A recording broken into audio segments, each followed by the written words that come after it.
Hari ini adalah minggu terakhir tahun ini. Kan? Bukan oh. Tapi ini adalah minggu kedua terakhir tahun ini. Tetapi kita adalah kebaktian terakhir pada tahun ini. Wah. Siapa selalu cakap pejam celip. Sudah tahun 2024 sudah mau habis. Cepat kan? Tidak terasa. Masa berlalu sangat cepat sekali. Tetapi satu perkara yang saya selalu ingat dan saya sangat bersyukur karena Tuhan beserta kita di sepanjang tahun 2024. Amen. Boleh katakan sebelah kanan kiri kalian, Tuhan besertamu. Amin. Oke, jadi walaupun tahun berlalu dengan cepat dan kita juga dapat melihat bahwa dalam tahun 2024 ini banyak perkara yang terjadi di dalam dunia ini, betul? Dan banyak sekali ada sukacita, banyak sekali kabar baik, tetapi juga ada kabar yang tidak baik, betul? Nah, dan kadang kita selalu fokus kepada apa yang tidak baik. Amen. Kita selalu tengok, wah, ini ada peperangan, di sini ada kerusuhan, di sini ada bencana alam. Dan itu yang selalu heboh di dalam surat kabar, news dan segalanya. Tetapi kadang kita tidak melihat banyak juga perkara-perkara baik yang terjadi di dalam dunia ini. Amen. Amen. Kita ada tengok banyak sekali perkembangan di dalam dunia ini. Kita juga melihat banyak sekali perubahan di dalam kehidupan kita juga. Amen.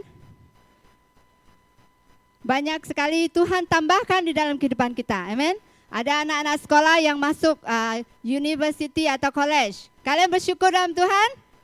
Amin. Dan mereka yang bekerja, pekerjaan kalian walaupun agak susah, tapi kalian dapat melihat kesuksesan di dalam pekerjaan kalian. Amin. Ya, Brother Charles ada sukan kan. Kita tengok sesuatu yang bagus terjadi di dalam Sarawak, yaitu ada Sukma kah? Betul kah yang tahun ini? Sukma, itu satu yang bagus untuk Sarawak, betul? Amin. Jadi itu, dan dunia menyorot mata mereka kepada Sarawak. Dan 2 tahun lagi kita akan ada SEA Games di Sarawak. Mari kita beri kemuliaan pada Tuhan untuk berkat Tuhan dalam kehidupan kita. Amin. Itu slide belum keluar. Belum keluar. Sudahkah? Oh, sini tak ada gangguan. Oke. Jadi hari ini kita topik khotbah pada hari ini ada anugerahnya sempurna. Oke, mari kita bangkit berdiri. Saya katakan kita akan buat satu exercise di mana kita akan baca dari ayat 1 sampai 7. Jadi apa yang kita lakukan adalah barisan ini akan baca yang ganjil dan sini yang genap. Oke? Boleh kita mulai dari yang ayat 1 yaitu ganjil. 1, 2, 3. Saudara-saudari. Oke, 1, 2, 3. Lalu aku melihat langit yang baru dan bumi yang baru. Sebab langit yang pertama dan bumi yang pertama telah berlalu dan laut pun tidak ada lagi. Yerusalem yang baru turun dari surga, dari Allah yang berhias bagaikan pengantin perempuan yang berdandan untuk suaminya. Ayat 3, sebelah sini.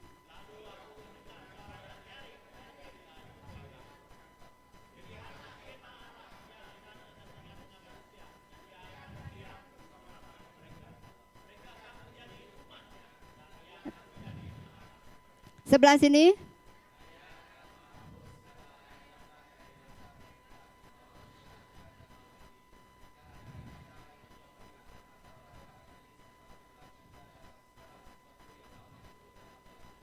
Ayat 5.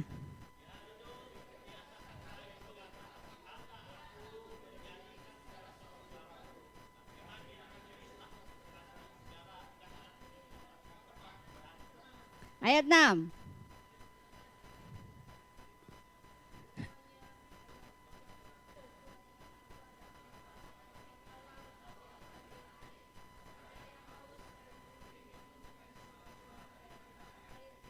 Ayat ke-7.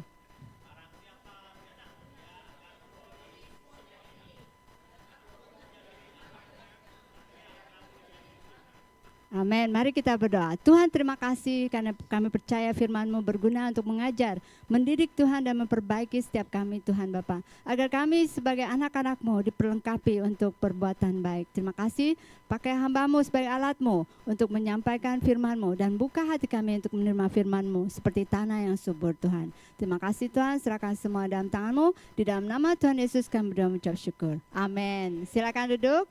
Amin. Oke, jadi hari ini kita akan melihat anugerah Tuhan yang sempurna.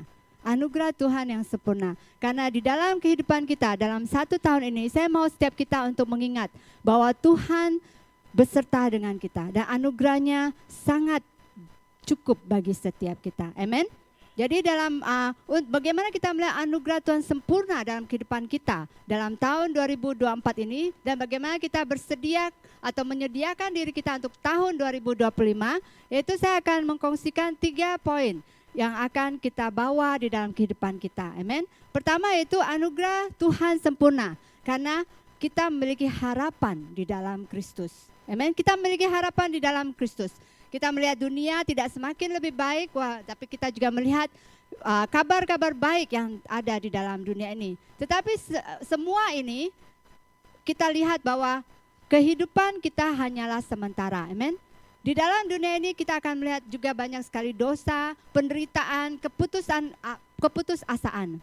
Tapi Tuhan ada bersama dengan kita. Amin. Namun Tuhan menjanjikan pemulihan yang total. Dari Wahyu 21 ayat 1 sampai 7, kita dapat dengar di dalam ayat 1 dikatakan, lihatlah, aku menjadikan segala sesuatunya baru. Amin. Mari kita katakan sama-sama, lihatlah, aku menjadikan segala sesuatunya baru. Amin. Tuhan menjanjikan pada setiap kita bahwa Dia akan menjadikan segala sesuatunya baru. Di dalam Wahyu kalau kita baca bahwa kita akan ada langit baru, ada surga baru dan bumi baru. Tuhan menjanjikan itu kepada kita. Karena itu kita memiliki harapan di dalam Kristus Yesus. Amin. Dan di dalam Yesaya 40 ayat 1 dikatakan, tapi orang yang menantikan Tuhan mendapatkan kekuatan baru. Mereka seumpama raja wali yang naik terbang dengan kekuatan sayapnya. Mereka berlari dan tidak menjadi lesu. Mereka berjalan dan tidak menjadi lelah. Saudara-saudari, kalau ada satu perkara atau satu hal yang mau kamu pegang dalam hidup kamu, di dalam dunia ini yang kamu tahu bahwa banyak sekali penderitaan, banyak sekali perkara yang tidak pasti, hanya satu pegangan yang kuat yang dapat kita pegang, yaitu Tuhan. Amin. Hanya Tuhan adalah harapan kita. Karena semua dunia ini adalah sementara. Apapun pegangan kita, satu hari dia dapat runtuh begitu saja. Amin. Bangunan yang paling tinggi, satu gempa saja akan hancur. Oke, kehidupan kita hari ini seperti di dalam kitab katakan seorang anak muda katakan, saya sudah mengumpulkan semua harta di dunia ini. Hai jiwaku, sekarang kamu boleh duduk dan enjoy apa yang sudah kamu dapatkan. Tapi apa yang terjadi? Dalam sedetik mata, Tuhan dapat mengambil nyawanya. Amin. Saudara-saudari, berpeganglah. Karena harapan Tuhan adalah satu-satunya. Jadi jika apapun yang kita alami dalam hidup kita, suka dan duka, ingat, pegang kepada Tuhan. Maka kita akan menjadi seperti Raja Wali yang terbang dengan kekuatan baru. Amin. Banyak kali di dalam kehidupan saya, di mana saya merasakan sangat letih. Dan saya hanya satu yang saya lakukan, yaitu berlutut dan datang kepada Tuhan. Berdoa, Tuhan, saya perlu kekuatan kamu hari ini. Dan setiap kali Tuhan memberikan kekuatan yang baru. Amin.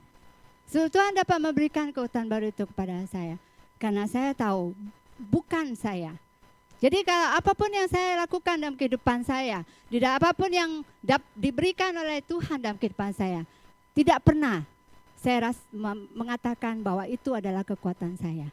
Itu adalah usaha saya. Karena saya tahu bahwa tidak pernah saya dapat lakukan dengan kekuatan saya. Amin.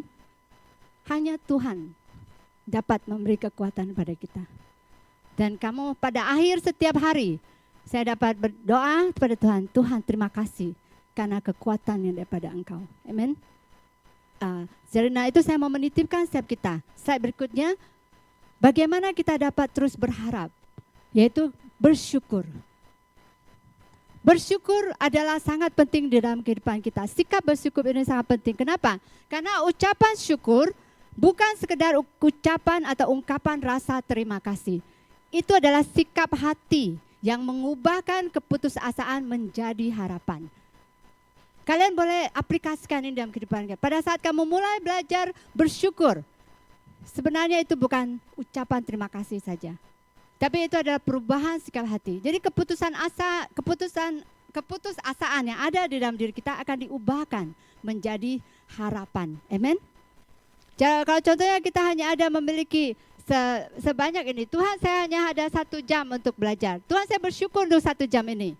Dan dari situ saya dapat merasakan bahwa Tuhan bekerja dan mencukupi saya. Jadi hati yang bersyukur tidak mengubah keadaan, tetapi mengubah kita di tengah-tengahnya. Amen. Bersyukur itu tidak berarti kita akan mengubah keadaan, tapi mengubah kita, sikap kita, diri kita di tengah-tengah keadaan yang ada. Amen. Amen. Kalau kita mengatakan apa yang baik dalam hidup kita, itu berarti kita dapat bersyukur. Atau apa yang baik dalam hidup kita itu berarti berkat. Saudara-saudari, kita salah. Karena kita mengidolakan kebaikan atau kebaikan itu menjadi idola dalam hidup kita. Tetapi apa yang harus kita miliki adalah bersyukur, karena di mana kita berada saat itu ada Tuhan di dalam kita. Amen. Jadi itulah perubahan sikap hati. Oke, tadi saya katakan ada exercise. Mari saya mau menjemput yang sebelah sini untuk bangkit berdiri. Untuk poin 1 ini, kalian bangkit berdiri dan kalian menghadap sebelah sana. Sebelah apa? Kanan saya. Oke. Kita akan exercise iman kita. Jadi saya buat sana, saya bulatkan, yaitu perubahan sikap hati. Hari ini kita akan berdoa tentang perubahan sikap hati. Dan saya minta setiap kalian di sini, boleh kalian menumpangkan tangan kalian ke sebelah sana. Semua, dan kalian berdoa bersama-sama dengan saya untuk poin ini. Jadi kalian semua tutup mata, kita akan berdoa. Jadi perubahan sikap hati. Kita mau berdoa bahwa setiap kita akan memiliki perubahan sikap hati mulai hari ini. Dan sambil kita memasuki tahun 2025. Amin. Mari kita berdoa. Haleluya, yes so God, haleluya, yes so God. Haleluya, yes so God. Pastikan kalian berdoa, kalian boleh keluarkan suara kalian. Berkati mereka yang sebelah kanan kita bahwa ada perubahan sikap hati di dalam kehidupan kita pada tahun ini. Haleluya, dan tahun depan. Haleluya, yes oh God. Tuhan, kami berdoa Bapa, kami serahkan setiap kami Tuhan di tempat ini Tuhan Bapa. Kami mau melihat perubahan sikap hati kami Tuhan Bapa. Dengan bersyukur Tuhan kepada Engkau Tuhan Bapa, karena Engkau adalah harapan kami Tuhan Bapa. Pada saat kami melihat kepada Engkau Tuhan, kami melihat kasih dan karunia-Mu di dalam kehidupan kami Bapa. Terima kasih Tuhan, serahkan semua dalam tangan-Mu. Di dalam nama Tuhan Yesus kami berucap syukur. Amin. Oke, poin yang kedua adalah hadirat Tuhan adalah nyata. Anugerah Tuhan sempurna, yaitu kita dapat melihat bahwa hadirat Tuhan nyata. Di dalam ayat 3 dikatakan, tidak ada lagi air mata, penderitaan atau kematian. Karena itu saya mendorong setiap kita untuk melihat anugerah Tuhan yang sempurna adalah kejarlah hadiratnya. Kejarlah hadirat Tuhan. Karena di dalam Keluaran 33:14 katakan, lalu aku berfirman, aku sendiri hendak membimbing engkau dan memberi ketentraman kepada kamu. Tempat yang paling aman di dalam dunia ini adalah tinggal di dalam hadirat Tuhan. Karena Tuhan janjikan bahwa damai yang kuberikan padamu bukan berdasarkan circumstances atau keadaan yang ada di sekeliling kamu. Di mana kamu memiliki damai itu karena kamu tahu bahwa Tuhan beserta dengan kamu. Boleh katakan sebelah kanan kiri kalian, Tuhan beserta dengan kamu. Slide berikutnya. Hidup dalam hadirat Tuhan macam mana? Yaitu 2 perkara yang saya mau titipkan. Yaitu pertama, doa dan penyembahan. Lakukan ini setiap hari. Doa dan penyembahan. Mulai hari kamu dengan doa dan penyembahan. Dan akhiri hidup hari kamu dengan doa dan penyembahan. Itulah bagaimana kita hidup di dalam hadirat Tuhan. Yang kedua yaitu menaati firman Tuhan. Saudara-saudari, taatilah firman Tuhan. Itulah janji Tuhan untuk menyertai kamu. Karena pada saat menaati firman Tuhan, itu selalunya against human nature. Dan itu sangat sulit untuk kita lakukan. Tapi akhirnya, banyak kali dalam kesaksian itu saya merasakan dan mengalami bahwa pada saat saya menaati firman Tuhan, untuk jujur, untuk setia, untuk berjalan dengan benar, Tuhan ada di sana dengan saya. Amin. Oke, jadi ini dua perkara. Hidup kita harus dipenuhi kerinduan akan kehadirat Tuhan Allah. Karena setiap kita mempersiapkan diri kita untuk kehidupan yang kekal. Amin. Siapa di sini yang mau hidup kekal bersama dengan Tuhan? Amin. Jadi kita sementara di sini. Jadi siapkan diri kita dengan hidup dalam hadirat Tuhan. Karena akhirnya pada saat kita Tuhan Yesus datang kedua kalinya, kita akan hidup bersama dengan Dia. Ini adalah saat kita menyediakan diri kita. Amin. Nah, untuk poin yang ini saya menjemput yang sebelah kiri, kanan saya untuk bangkit berdiri dan tumpangkan tangan kepada yang sebelah kiri. Kita akan berdoa slide yang sebelumnya, yaitu mengejar hadirat Tuhan. Kita mau berdoa bahwa setiap hidup kita mau mengejar hadirat Tuhan. Kita bukan mengejar apa yang ada di dunia ini, tapi mengajar hadirat Tuhan. Amin. Mari kita berdoa. Haleluya, yes oh God. Yes oh God. Tuhan kami berdoa, Tuhan kami serahkan setiap kami Tuhan Bapa. Biarlah kami mau hidup Bapa untuk mengejar hadirat-Mu Tuhan Bapa. Tuhan kami tahu Bapa, tanpa Engkau Tuhan Bapa, hidup kami adalah hampa Tuhan Bapa. Tanpa Engkau Tuhan Bapa, kami akan Bapa bergelut Bapa dan juga Bapa berjalan dalam lingkaran dunia ini yang tidak akan habis-habisnya Tuhan. Tapi dengan Engkau Tuhan Bapa, kami akan melihat Bapa bahwa kami memiliki ketentraman dan damai dalam hidup kini. Karena kami memiliki Engkau Tuhan Bapa. Terima kasih Tuhan, kami serahkan dalam tangan-Mu Tuhan. Di dalam nama Tuhan Yesus kami mengucap syukur. Amin. Amin. Dan untuk poin yang terakhir, saya mau jemput Pastor Daniel untuk menyelesaikan khotbah pada hari ini. Amin. Haleluya. Amin. Terima kasih Sister Mina tadi sampaikan khotbah. Dan poin yang terakhir adalah anugerahnya yang sempurna. Tuhan ingin memberikan kita semua anugerahnya yang sempurna. Kadang-kadang kita terlupa bahwa Tuhannya ada. Dalam semua keadaan, Tuhan ada tujuannya. Tuhan ada di situ untuk mendorong kita, memimpin kita, dan bersama kita melalui keadaannya. Selalunya, ya, yang verse 6 ini dikatakan, semuanya telah terjadi. Aku adalah Alfa sini. Bukan Alfa sini ya. Alfa, yaitu permulaan dan Omega, yang pengakhiran. Tuhan mengatakan, Dia adalah permulaan dalam hidup kita. Dan Dia adalah pengakhiran dalam hidup kita. Selalu kita terlupa, oh Tuhan, di mana Engkau? Tuhan ada di situ. Kita tak pernah lihat. Tapi kita boleh rasakan tuh kehadiran Tuhan. Kalau kita inginkan hadirat Tuhan. Dan di 2 Korintus, Paulus mengatakan, cukuplah kasih karunia-Ku bagimu, sebab justru dalam kelemahanlah kuasa-Ku menjadi sempurna. Dalam kelemahan kita, kuasa Tuhan menjadi sempurna. Sebab itu terlebih aku suka memegah atas kelemahanku, supaya kerana Kristus turun menaungi aku. Saudara-saudari, kadang-kadang kita terlupa dalam kehidupan kita. Masalah itu tetap ada di dunia ini. Masalah itu bukan hanya terhadap kita sendiri, tapi semua orang pun ada masalah. Orang kaya pun ada masalah, orang miskin pun ada masalah, orang pandai pun ada masalah. Nampaknya mungkin syok tidak ada masalah, tapi belakangnya tahulah kita diri sendiri. Betul? Tuhanmu ada. Tuhan Yesus kata, di dunia ini tetap ada masalah.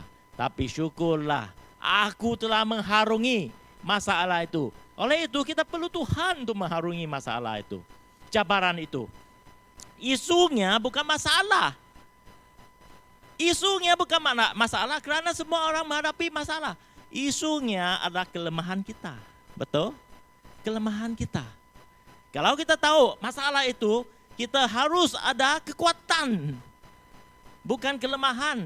Kalau kelemahan, kita tidak akan dapat mengharungi masalah. Kelemahan itu apa? Kelemahan malas, tidak pandai menggunakan masa dengan setia, selalu marah, itu kelemahan. Tidak setia kalau tengok TikTok, pergi ke channel-channel YouTube yang tak bagus tuh, itu kelemahan. Nafsu itu kelemahan, betul? Semua itu kelemahan. Masalah itu, isu itu adalah kelemahan kita. Oleh itu kita perlu Tuhan menolong dalam kelemahan kita. Tabiat kita berlaku atas, bukan hari ini saja saya mempunyai kelemahan. Kerana tabiat kita yang lama-lama dulu, karakter kita yang tak pernah diubah akan menjadi kita lemah. Oleh itu Tuhan perlu datang. Dan pada hal itu Tuhan mengatakan, kalau kita ada kelemahan itu, lihat kepada Dia. Mintalah kasih karunia Dia supaya diubahkan kehidupan kita. Supaya kita tahu roh yang baru diberi kepada kita. Amin. Untuk mengharungi keadaannya. Ada 2 orang adik-beradik perempuan ya, ini cerita di Tehran. Kamu tahu Tehran? Di Iran ya, ibu kota Iran ya, Tehran. Kamu tahu mereka di sana semua orang Muslim kan? Kalau menjadi orang Kristen tuh susah. Oleh itu 2 perempuan itu mereka lepas mereka kenal Yesus, mereka berkobar-kobar ingin menginjil dan mereka melakukan. Sangat ingin menginjil di kota Tehran. Mereka tetap melakukan di on the street, di jalan raya ya, menginjil dan pergi bersama dengan orang. Tapi berlaku apabila mereka menginjil, mereka terasa susah untuk menginjil karena semua orang takut. Kota itu semua orang ya berbeza dengan agama. Dan mereka berkumpul dalam keadaan yang di mana takut orang mau datang. Ya, pada suatu hari mereka ditangkap. 2 orang sister ini ditangkap dan diletak di penjara. Pada masa itu mereka rasa, oh kenapa ini berlaku oh Tuhan. Tapi apa yang berlaku apabila mereka di lock up, di penjara itu, mereka terlihat, wah banyak orang memerlukan Injil. Dan mereka yang ada di sana bebas. Walaupun di lock up, mereka kalau dibebas, mereka bebas untuk mendengar Injil. Oleh itu mereka sangat didorong walaupun di lock up. Dan mereka tahu, ini jawaban Tuhan sebenarnya untuk mereka melakukan yang terbaik. Di satu tempat, walaupun orang kata, oh ini keadaan susah, tapi bagi mereka, ini peluang daripada Tuhan untuk menyampaikan Injil Tuhan. Ada amin? Sampai God di sana pun minta doa daripada mereka. Inilah pekerjaan Tuhan. Kalau kita tahu kelemahan kita tuh Tuhan ada rencananya. Kalau kita relakan, oh Tuhan ini kelemahan saya. Biarlah kelemahan saya Tuhan dikuatkan. Bukan menjadi lebih banyak kelemahan ya. Tapi diubahkan hati aku. Keadaan tu aku dapat mencabar, agak mencabar. Tapi dengan kekuatan Tuhan, dengan perubahan yang ada dalam hati kita. Perspektif baru, transformasi baru. Kita dapat lihat cabaran itu sebenarnya peluang. Amin. Cabaran itu sebenarnya peluang. Tanyalah Tuhan, oh Tuhan, apa kebaikan yang akan berlaku kalau aku mengharungi cabaran yang Engkau berikan kepada aku? Pastinya ada sesuatu yang baik. Karena firman Tuhan mengatakan, pada akhirnya kita akan menerima takhta kehidupan. Suatu yang baik apabila kita mengharungi cabaran itu. Amin. Mari kita lihat. Seterusnya, menjadi lebih dari pemenang. Fokus kepada hidup yang kekal. Ya, walaupun dalam kehidupan hari ini kita ingin ada kepastian bahwa hidup ini sementara. Hidup ini hanya sementara. Ya, ada peluang untuk kita melayani Tuhan. Amin. Oleh itu kita lihat, oh hidup ini, pakaian saya ini hanya sementara. Makanan aku hari ini untuk sementara. Badan fizikal saya itu sementara sahaja. Hari ini cantik, molek. 5 tahun daripada sekarang kena beli Korea punya skincare. Kan 10 tahun lagi semua jatuh. Inilah fizikal kita, betul sementara saja. So don't be depressed kalau ini berlaku. Lihat pada Tuhan, lihat apa yang kekal. Personality kita kekal. Tuhan kita kekal. Tuhan mengatakan pada akhirnya dia akan memberikan kehidupan. Badan yang baru juga. Amin. Kalau kita rasa tua hari ini, Tuhan akan memberi kita badan yang baru, kehidupan yang baru pada akhirnya. Amin. Bertobat dan berjalan dalam kebenaran. Ya, inilah 3 praktikal yang kita dapat lakukan. Selalu bertobat. Oh Tuhan, saya bertobat. Kerana semua orang ada masalah dosa dalam hidup kita. Mengasihi satu sama lain dan ambil peluang melayani dan menginjil. Ambil peluang ini. Ini semua ini kehendak Tuhan. Apabila kita bergerak dalam kehendak Tuhan, dalam semua keadaan tu kita tahu bahawa Tuhan membenarkannya. Amin. Tuhan membenarkannya kerana ada jalan keluar dari keadaan gitu. Kalau itu bukan kehendak Tuhan, itulah masalahnya. Amin. So haruslah kita bergerak dalam kehendak Tuhan dan kita pasti bahawa Tuhan ada di sana. Mari kita berdiri hari ini. Kita tadi dengar betapa pentingnya untuk hidup kita mengenal Tuhan, bersyukur, ambil semua peluang yang ada. Kita akan berdoa.